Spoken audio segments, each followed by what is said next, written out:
Hello and welcome back to Kaiserreich. I got a couple of questions between the recording of this episode and the release of some of the previous episodes. I want to answer them real quick. What mod am I using for the counters? It's called the MPU NATO counters mod. MPU, just type that into the Steam Workshop, you will find it. Also, has anyone been noticing like quote-unquote bitrate issues with pixelized images and stuff? If so, let me know if you notice that in this video as well, because I've done some fiddling, not much. Bitrate shouldn't be a concern, but something must have happened to the point where the video recordings that I make are encoded in a different way than YouTube encodes them, which means that YouTube has to compress them and just murders the quality. So the way I record is basically I record so that YouTube has to do the least amount of work to compress it. Hopefully it's all good now. It all looks right. But yeah. Someone mentioned in terms of naming the armies, I could name them fronts and stuff, so I looked up the historical organizational structure of the Red Army and to some extent the Imperial Russian Army and the modern Russian Army. The way it works basically is that you have armies and divisions and corps, which most nations have, and then you have, instead of army groups, you have fronts. And on top of that, you have a military district organization, which would have 4 to 5 fronts, which basically means that this would be a front, and this would be a military district. However, you can't put armies inside of these, so it doesn't really make sense. So what I'm going to do is I'm going to have these be... I'm going to have these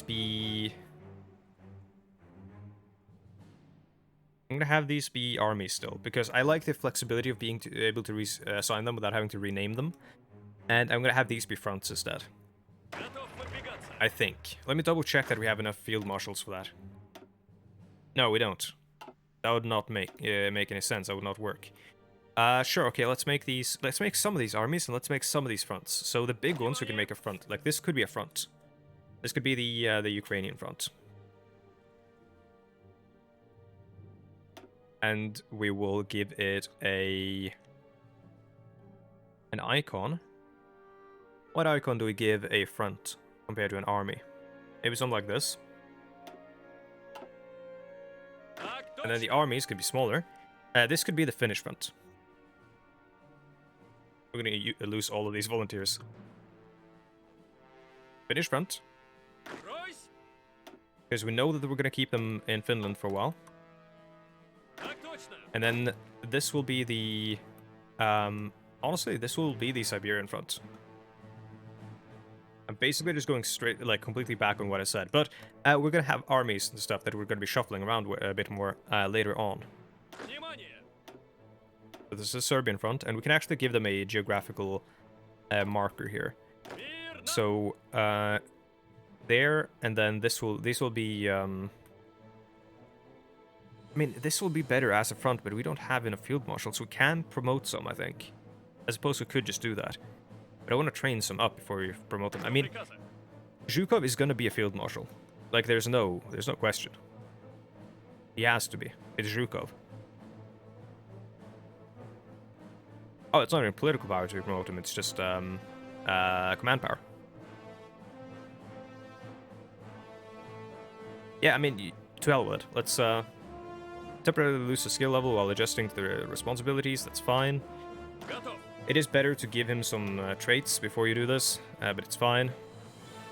Aggressive Assaulter is something that I kind of want. Offensive Doctrine is pretty good. Breakthrough, increased chance of executing assault and shock tactics. Sure, why not? And I want Offensive Doctrine as well, but I also really like Charismatic for someone who is on the offense. So Ukrainian Front is now actually going to be led by a Field Marshal.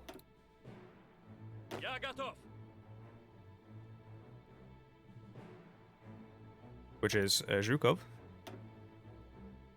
We have a field marshal there, apparently. That's oh yeah, that's this guy just now. So this is the Ukrainian front.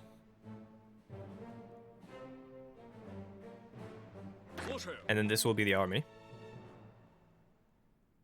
Which is going to be the first army.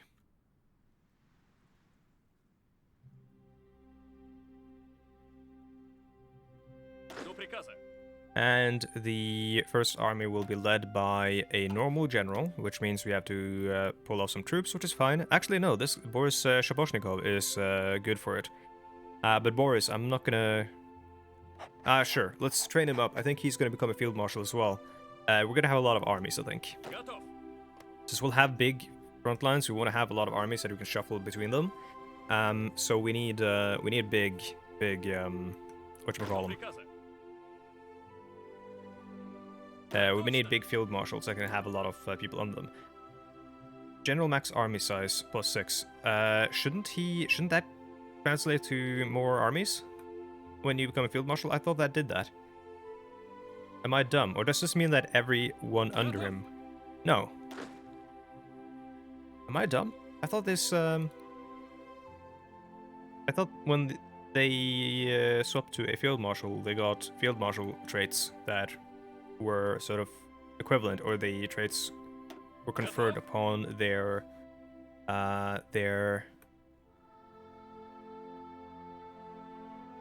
the under generals. Maybe because this guy already has it, it doesn't matter. Let me see. This is no. Huh. Maybe I'm dumb. Oh well.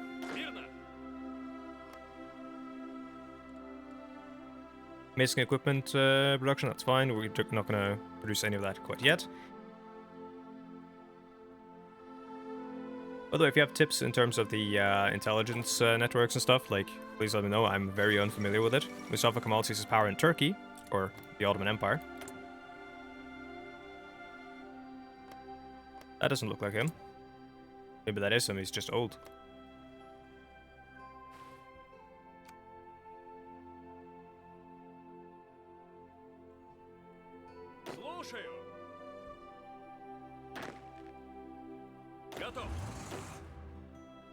It's called the Ukrainian Front, but it doesn't have to be called the Ukrainian Front. I think we'll make the fronts a little bit more like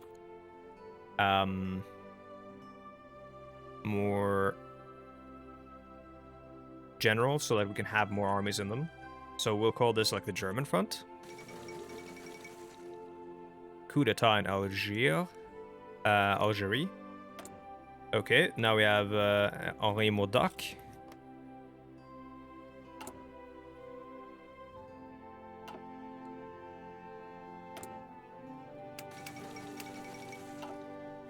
Lloyd Olson elected President of the United States of America. Okay.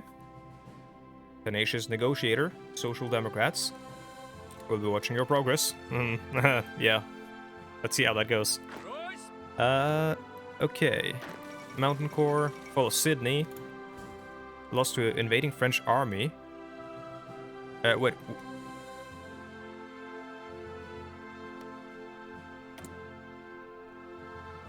Oh. Okay. The Syndicalist Australasian Union is at war with the Entente. Interesting. Okay, I didn't realize that already had happened.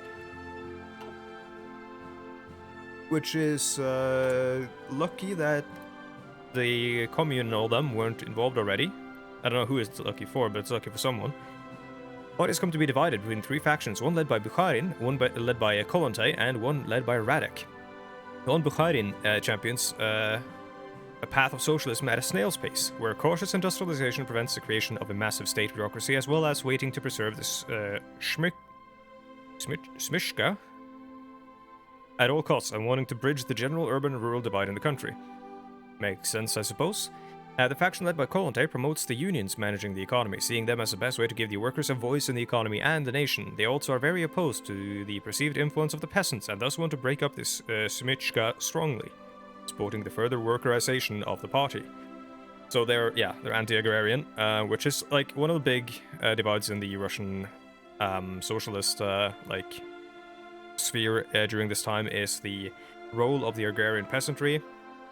Like, are the agrarian peasantry the proletariat? Are they part of it? Are they going to be like, are they capable of becoming, you know, like a revolutionary, like a part of the revolution or whatever?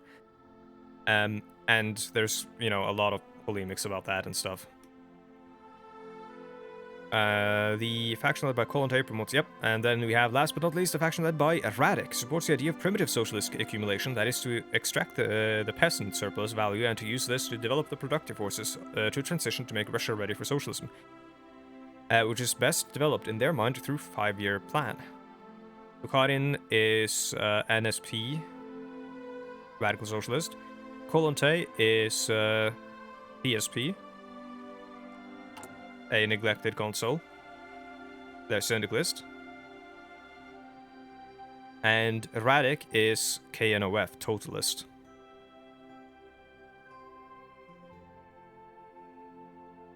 Yeah, so Alexandra Kollontai was the one that people wanted in terms of the woman syndicalist, I think.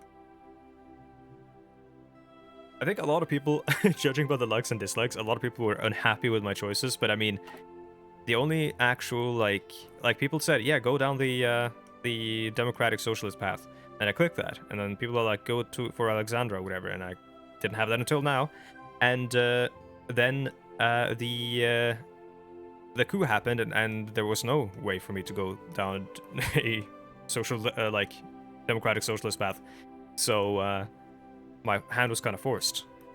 So we're going to go with Kollontai's faction, establishes itself as the winner. So I guess once again we're playing as syndicalists. Alexandra Kollontai. Alexandra Domontovich, a marriage name Kollontai, was born to a liberal cavalry general from whom she inherited an interest in history, analytics, and political reform. Her leftist sympathies began when she was sent to Western Europe to distance her from a relationship with a poor fellow student, and she started reading into radical leftist literature during her exile, which is kind of a thing that happened to a lot of these people. The Russian government was like, hey, you are a leftist, or you're starting to like have these ideas, that's dangerous, let's send you to Siberia where we've sent all of the other leftists, and then you have to live with them, and hopefully nothing will come of it. But yeah, instead they all got their heads together. Let's see, during this time she became an ardent supporter of women's rights and trade unionism. These views of her were further driven towards syndicalism by her lover Alexander Shlepnikov. Kollontai was a Menshevik until 1915, when she broke over the issue of the Great War and joined the Bolsheviks instead. During the botched October Revolution, she was a member of the Central Committee and sought to use her position to put her feminist ideology into practice. But the Russian Civil War put an end to her designs.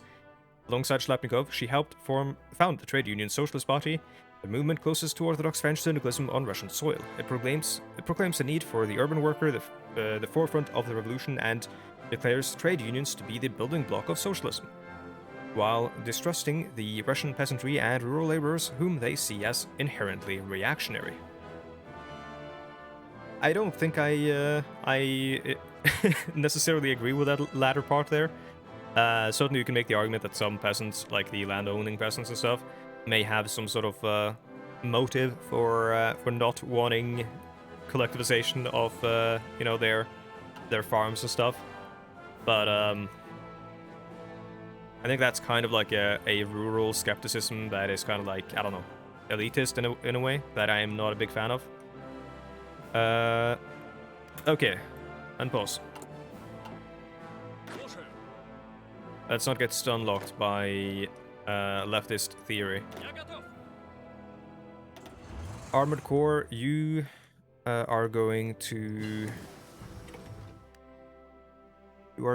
go to, I think, here. Finland is just going to be hell anyways. So I think we're going to send the Armored Core over towards the United Baltic Duchy. Because I want to... And also, they don't really need to be called an Armored Corps. They can be an armored army, basically. A tank army. And that's how the Russians use them.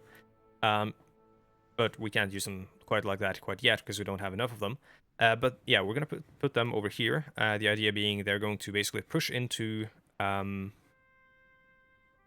Baltic Duchy as quickly as possible to collapse that line, so we don't have to deal with all this stuff, the islands and all that. Could be a good idea to have them in Ukraine as well, because there's a lot of flat land, but I think there's a lot of marshland as well. Yep. Oh, those are plains. Yeah, it could be a good idea to have them in Ukraine as well, just to push to Is that the Dnieper? I don't remember what the river is called. But push towards the river and take stuff like Crimea and all that. And thus sort of contract the front a lot here, but I'm just going to send it up here because we have one of our strongest armies down here. We have free civilian factories. Well, we will use those to build more free civilian factories. We need to industrialize rapidly because a war is coming.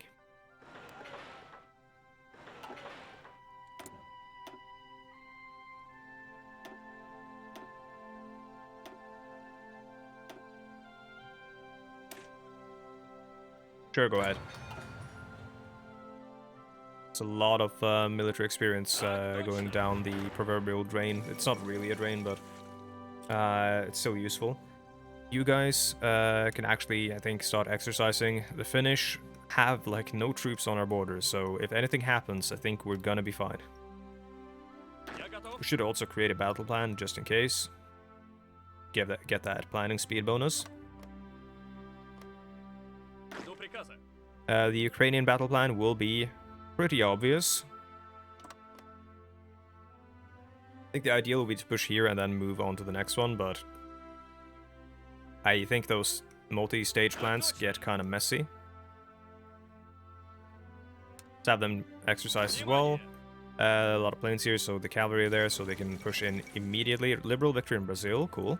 An alliance of the old guard, opposition members of many types of liberals. The Liberal Party was seen as the second horse in the presidential race, but now it stands at the top with the dust settled, being edged the Republicans also narrowly. Interesting that they have a Republican-Liberal divide, sort of how the Americans do. With the Republicans being the conservatives and the Liberals being the liberals, of course.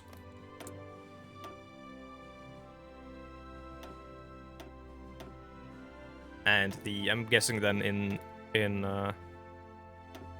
Brazil, the real divide is on social issues and not economic or necessarily foreign policy issues, as is the case with a lot of American politics.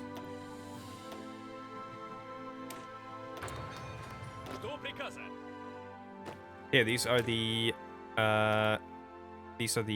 basically elite. Yeah, the Red Guard divisions. Red Guard divisions I'm gonna send over towards Finland because, yep, there we go. The militias are gone. No national focus set. So spreading revolution gives us decisions, which I know nothing about. Revolution will not be contained within just the borders of Russia. The workers abroad must be freed from tyranny as well, and it's our duty to aid them in their struggle. The Goelpro plan. Aftermath of the war, electrification is a central part for communism. Lenin went so far as to state that that communism is Soviet government plus the electrification of the whole country. To fulfill this plan, we have entrusted a state commission for electrification of Russia. Recruitable population factor, stability, and war support is really good.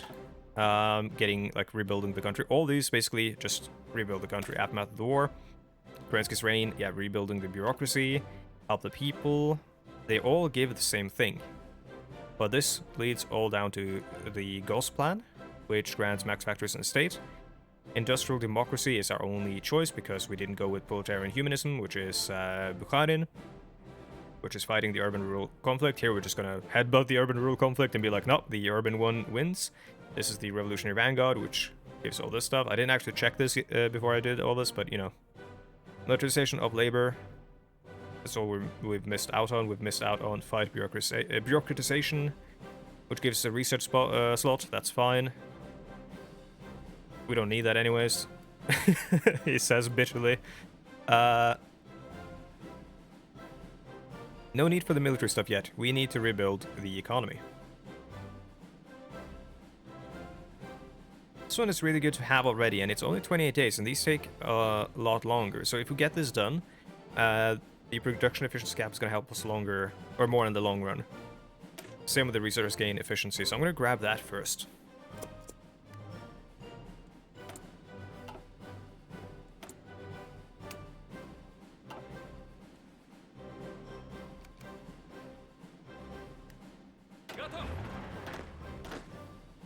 Mountain cores, they really aren't doing anything anywhere. The only place where I could use them right now, I think, would be Norway or Siberia. But I don't know if I want to send them to Siberia because they are special forces and I don't want to use them elsewhere.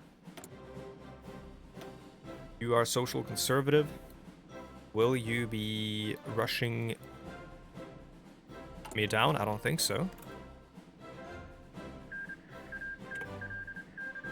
At least not immediately. I think he's got... Socialists assume full control of Norway. Interesting. Martin Tranmæl, based. After winning the elections and forcing King Haakon VIII to abdicate, the Socialist Party of Norway has today ratified a new constitution which fully turns the country into a syndicalist state, just like France and Britain before them. With another piece of the chessboard joining the syndicalist cause, the balance of power in Europe shifted again in the great game of chess between the revolution and the old order. But we have yet to see how Norway itself will affect the overall state of affairs. Probably not, greatly. Declare martial law, excuse me, what? Oh no, this one is monk ass. This one is bad. Where is, yeah, Føded Garden, meaning, if you're as god. Proclaim Greater Norway, this is the national populist, path. National Socialist in the real world. Vidkun Quisling becomes the leader there. Democratic mandate, we're going workers' victory, and then declare martial law. Can't really check it. Then the People's Constitution. When does it return to normalcy? Bring capitalists to trial. Okay.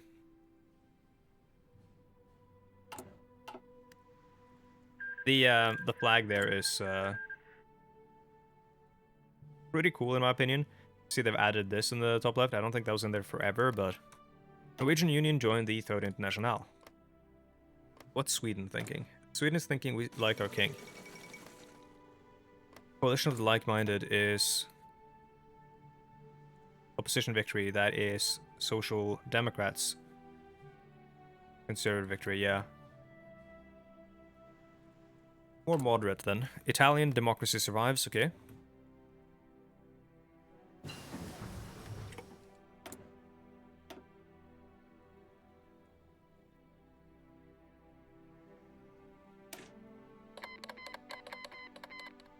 Huh?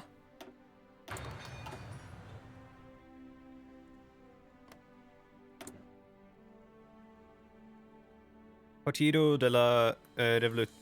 I can't speak Spanish. Democrática. I will end up pronouncing that in French. The Yucatan Rebellion against the National Populists of Mexico. Wow. Okay. They went some places. Was it Floyd Olsen? I think it's Floyd Olsen that Bob had added as a as an emote in our Discord. Industrial democracy. Okay. Now we can do... Create the VSR, industrial democracy by factory output. Oh boy! Plus 15%. Modify industrial democracy by research. Industrial research speed, 10%. Oh boy. Those are both 56 days, which means we're gonna pop down to these. Help the people first. We can go for partial mobilization, which is really handy. Instead, this time I'm gonna pick the fighter manufacturer that we want. Air attack, agility and range. Air defense, max speed, reliability. So out of these, I'm leaning towards this one. Now I'm leaning towards this one.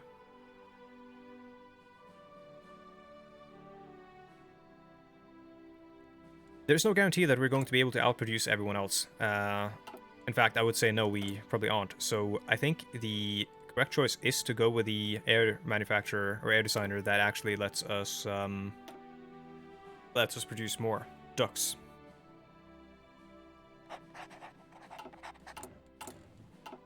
And then we know our next research. Beginning of Latinization of languages. As socialism seeks to unite humanity and wither away states in the future, many in the government have proposed that the Russian government should begin Latinizing the language in its nations, as the Cyrillic alphabet would impede, it should say, I think, communication between Western Europe and Russia and the people comprising it, among others. However, the full undertaking of Latinization of all languages in Russia will take a long time, considering the amount of languages there are. Thus, the government has begun the Latinization of the alphabets of the many, many languages which are spoken in the land comprising of this nations. What? The move is spearheaded by the Commissar of Enlightenment. What a 40k ass title. That sounds like something out of Warhammer. Anatoly Lunacharsky, who is known for his more unorthodox opinions, like his opinion that scientific socialism is the definition of deification of humanity, saying that socialists were the most religious groups. Okay then, sounds like an interesting fellow. German front, we will give you a front symbol like this. And we will make the symbol something... see, a color that is easy to... yeah, yellow, why not?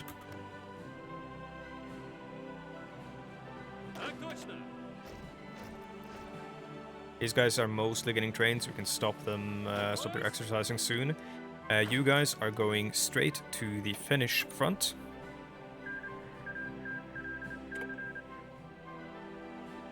Left KMT is balling. Wang Jingwei. Okay, we can infiltrate civilian administration. We can capture Cypher, and we can make resistance contacts. That one isn't gonna really be all that useful. I mean, in the whole syndicalist terms of things, I guess it makes sense. Partisans, yeah, there are no partisans, I don't think, because Germany is at peace. I'm not gonna sabotage stuff yet. Lead to the following operations, yeah. That's going to be really good once war starts. Capturing an enemy code block or acquiring it by other means would give their codebreakers a decisive advantage in their efforts. And this will give us steel industrial blueprints. That seems good. Suddenly we show up with Me-262 jets and they're like, what? Let's do this because I want to get the cipher, right? That's one of the things we're working towards throughout our entire intelligence campaign, isn't it? Okay, so let's see, what do we do? Send you. Risky. Risk 20% operation, that's because of the operation. Bonus outcome 25%. Duration, you will need to collect 3 units of civilian factories. Agents will infiltrate across the border, or a neutral border. Border guards in the area are expected to be less alert.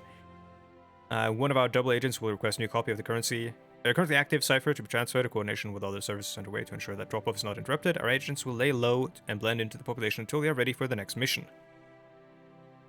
Yeah. Prepare and commence when ready. And watch our agents immediately die. Since I don't know what I'm doing. Finnish front will be... oh yeah, we decided these are the fronts, right? And these are the armies.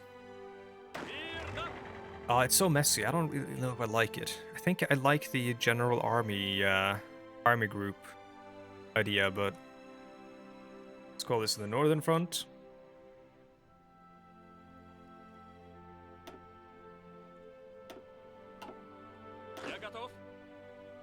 Mountain Corps in the Northern Front, Cavalry Corps in the Northern Front. Doesn't make any sense, they should be in the German Front. Armored Corps is in the German Front. Serbian Front is in a different front, which means we should get a new Field Marshal. Hunse is ready.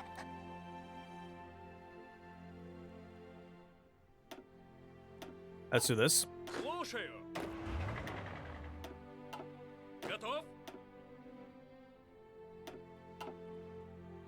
They go northwest east, and the First Army, let's just call it the First Army, it's so much easier to keep track of. And the Finnish front is going to be the, they could be the Finnish front, but I'm going to call them the Second Army. Second Army, Finnish front.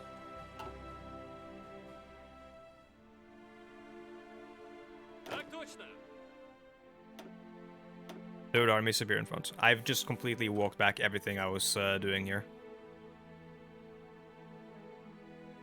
No, this is not the Third Army. This will be the First Army, because the Third Army is in Ukraine.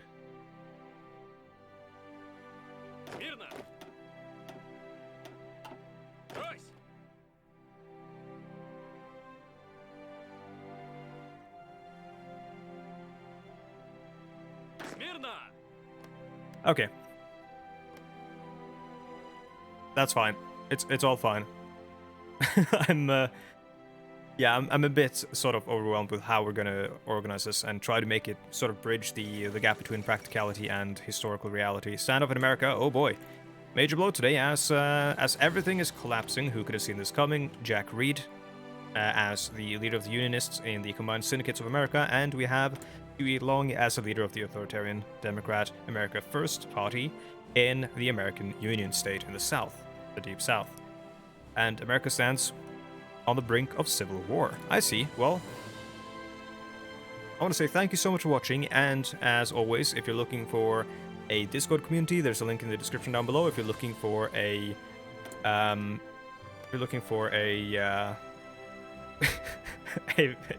insane man, there's one. If you're looking for my Twitter, link in the description down below, and if you're looking for my Twitch, where I do live stream, as someone asked, link in the description down below. I might live stream this weekend, depends. I might also be going out to hang out with friends, because you can do that now, and we haven't done that really in months. So thank you so much for watching, and I'll see you guys in the next one. Goodbye.